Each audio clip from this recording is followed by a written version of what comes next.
এই যে নতুন দুইটা বিভাগ হবে, রাজস্ব নীতি ও রাজস্ব বাস্তবায়ন, এই দুইটা বিভাগের যে সচিব কি হবে এই জন্য একটা নীতিমালা করতে হবে। প্রতিষ্ঠানে ওই যে কি বলে যে প্রশাসন কার্ডের খবরদারি, এটাও ওরা বলছে যে সব লোক আমাদের করতে হবে, এটাও গ্রহণযোগ্য না।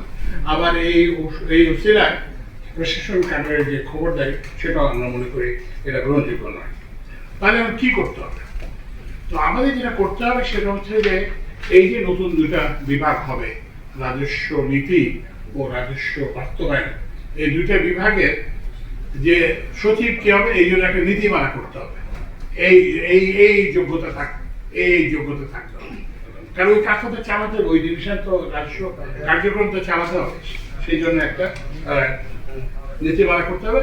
শুধু সচিব না, এটার ঊর্ধ্বতন যে পদগুলো সেগুলোতে নিয়োগের জন্য একটা নীতিমালা করতে হবে, যাতে এই রাজস্ব আহরণ কার্যক্রমটা আরো বেগবান হয়। আপনারা জানেন যে আমাদের কর রাজস্বের অনুপাত অত্যন্ত কম, এটা বাড়ে, গ্রাহক সেবা হয়, এবং এই যে হয়রানি বন্দরে কন্টেইনার জব, এগুলো যাতে আমরা পরিহার করতে পারি। তো এরপরে হচ্ছে যে আমরা ফিল্ড ভিজিট করবো, যেটা বললাম যে ফিল্ড ভিজিটের পর আমরা এটা একটা সম্পর্কে একটা রিপোর্ট দেবো।